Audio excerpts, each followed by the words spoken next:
Assalamualaikum warahmatullahi wabarakatuh. Salam Nusantara.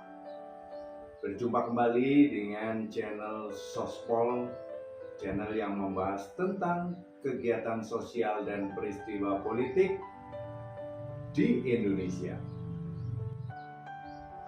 Saya juga memiliki sebuah channel yang membahas tentang peristiwa dan politik luar negeri, namanya Militer 62 Channel. Silakan Anda yang menyukai tentang kegiatan sosial, politik, pertahanan, keamanan luar negeri, bisa kunjungi channel saya satunya lagi. Kali ini saya akan membahas tentang calon presiden yang kita semua sudah tahu, calon presiden survei yang sudah dideklarasikan sebuah partai politik untuk menjadi capres resmi, Anies Baswedan, dengan tema pahit manis Anies.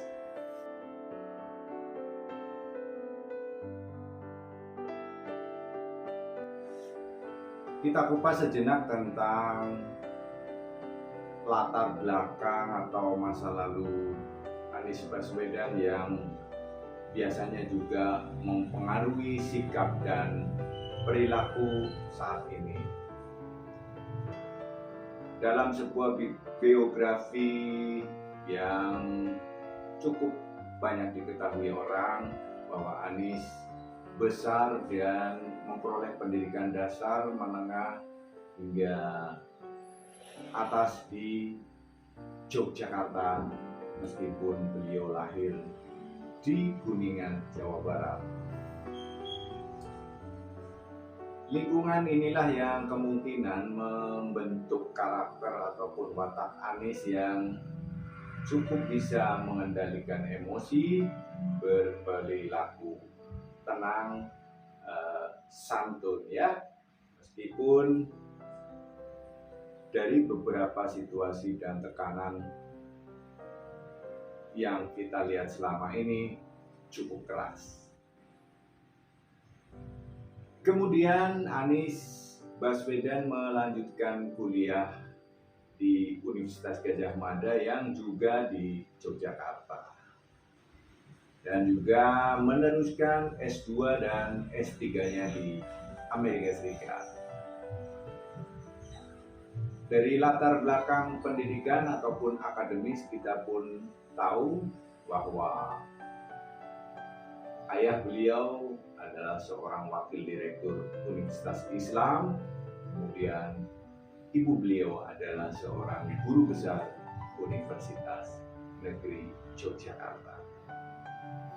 Dengan latar belakang pendidikan dan lingkungan seperti ini, Anda akan dengan mudah atau lebih mudah memahami sifat, perilaku, dan watak Anies Baswedan. Nah, dari perjalanan manis Anies ini, diantaranya adalah ketika kelas 1 SMA menuju kelas 2, beliau dapat beasiswa untuk persiapan universitas di Amerika, sehingga beliau juga mengalami tinggal kelas, kemudian menjadi wakil ketua OSIS seluruh Indonesia, dan kemudian melanjutkan kuliah di UGM dan meneruskan beasiswa di Amerika Serikat di bidang kebijakan publik dan ilmu politik. Nama Anies mulai terdengar secara nasional ketika pulang dari studi PhD S3 Amerika Serikat, kemudian membentuk sebuah gerakan terkait dengan pendidikan dan terkait dengan kegiatan yang mengedukasi secara massal. Kemudian juga menjadi rektor Universitas Paramadina yang saat itu di bawah ataupun didirikan oleh Profesor Dr. Nurholis Majid. Itulah beberapa hal manis atau peristiwa manis dari Anies.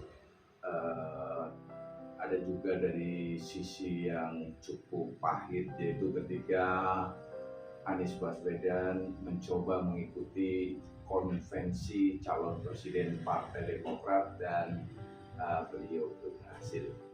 Kemudian beliau juga mengadakan gerakan turun tangan, yaitu mendorong ataupun mencoba menggali pemimpin muda di masa depan. Di dunia politik, manis Anies mulai terlihat ketika Anies ditunjuk menjadi juru bicara untuk calon presiden Jokowi Yusuf Kala.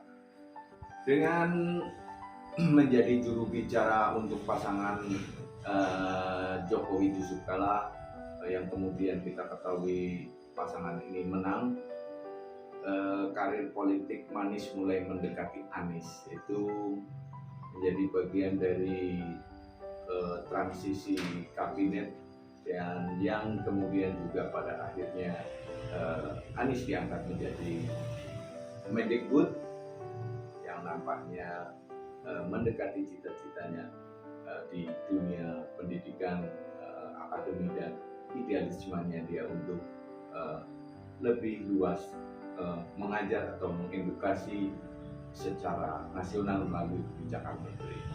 Namun demikian, ada lagi sisi pahit Anies ketika beliau terkena reshuffle kabinet Jokowi. Beliau hanya menjabat menteri kurang lebih 2 tahun ya, sebelum 3 tahun kemudian kena reshuffle, dan di tahun sekitar tanggal 27 Juli itu 2016 sudah tidak menjabat menteri, dan kemudian ditawarkan oleh Prabowo Subianto untuk berpasangan dengan Sandiaga Uno menjadi calon gubernur dan wakil gubernur DKI Jakarta di tahun 2017. Nah, apa yang menarik dari situasi ataupun kondisi saat itu di pemilihan gubernur DKI adalah isu ataupun sebuah perasaan emosi massal tentang adanya sebuah keinginan perubahan, sementara di sisi lain kental dengan sebuah nuansa atau penilaian sentimen keagamaan. Pada situasi seperti inilah saya lihat Anies Baswedan pandai memanfaatkan situasi ya, dan akibat dari kepandaiannya inilah pasangan Anies Baswedan dan Sandiaga Uno berhasil memenangkan Pilkada DKI Jakarta. Namun demikian, kesuksesan ini dipandang oleh sebagian orang, kemudian dengan proses perjalanan waktu, kemudian ada kita lihat berita-berita tentang pemilihan masyarakat ASEAN ya, termasuk dari Malaysia, dari Singapura, bahwa Anies Baswedan sering dicap sebagai the religion rider politician.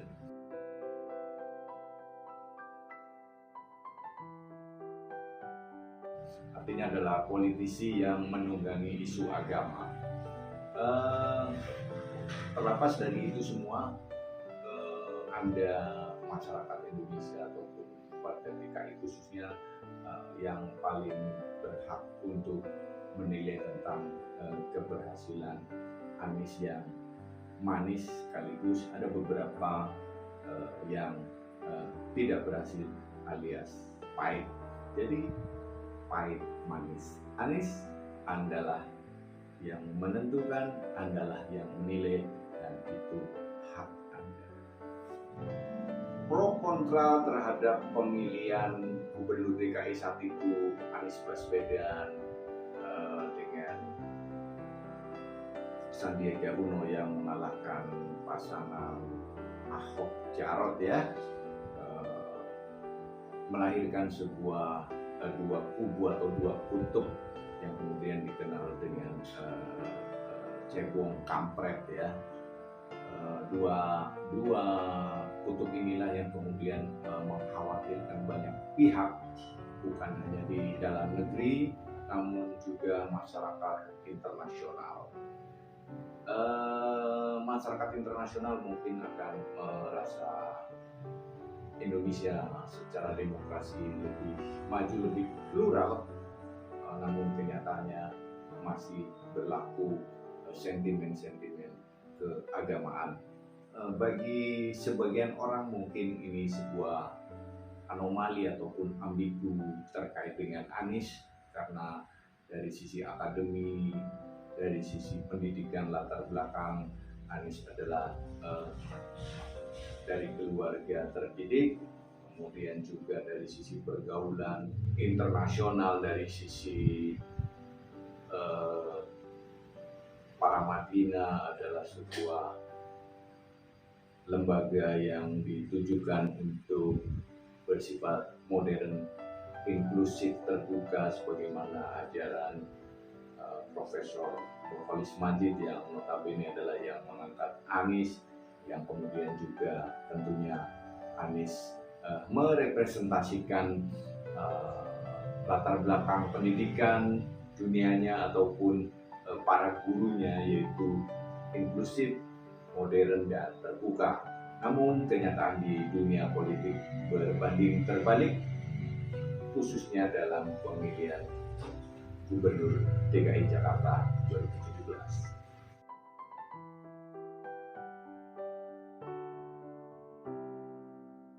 Pahit manis Anies ya, dalam rentang perjalanan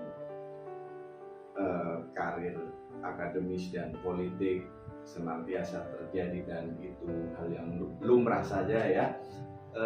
Baru-baru ini juga Anies Baswedan menyelesaikan masa tugasnya sebagai Gubernur DKI Jakarta.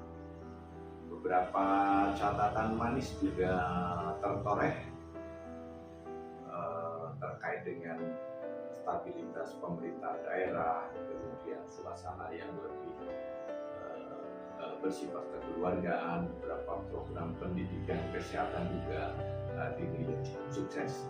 Namun ada catatan tentang rumah DP 0% yang cuma perwujudannya kurang dari 10%, dan di situ ada aroma-aroma terkait penyelewengan ya, masuk kasus-kasus lainnya seperti Formula E, dan juga ada terkait dengan para penasehat yang dia lembagakan yang jumlahnya cukup banyak, yang jumlahnya cukup besar. Saya tidak akan membahas itu semua, saya hanya akan membahas apakah manis pahit ini akan berganti manis terus saat ini di akhir Oktober 2022 hingga 2024, ataukah akan berakhir pahit atau masih pahit manis selang-seling. Yang jelas Anies Baswedan sudah dipinang oleh Partai Nasdem untuk dijadikan capres resmi, meskipun Nasdem belum memenuhi presidensial threshold ya, ataupun parliamentary threshold sebagai syarat untuk menyalurkan capres dan cawapres secara resmi. Namun demikian, pilihan kepada Anies tentu sudah melalui pertimbangan, dan nampaknya dari 3 calon presiden hasil survei yang paling memungkinkan untuk katakanlah dipinang adalah Anies Baswedan, karena pesaingnya adalah Prabowo Subianto yang sudah memiliki kendaraan sendiri, sementara untuk Ganjar Pranowo masih berada di bawah naungan PDIP.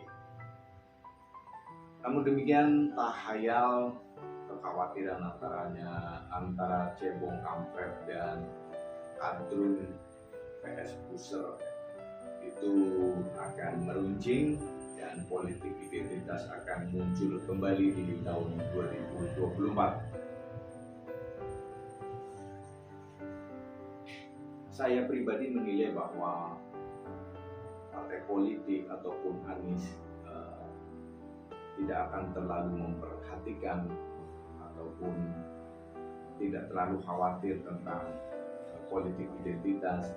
Mereka hanya berpikir tentang suatu cara, suatu jalan, suatu teknik agar mereka dapat berkuasa secara konstitusional, apapun caranya.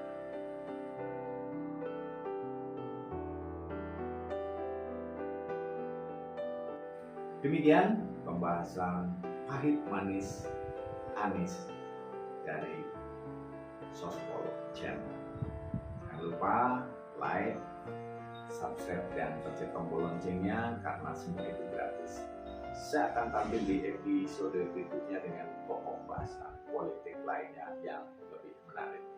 Tetap di channel Sospol Channel. Wassalamualaikum warahmatullahi wabarakatuh. Salam.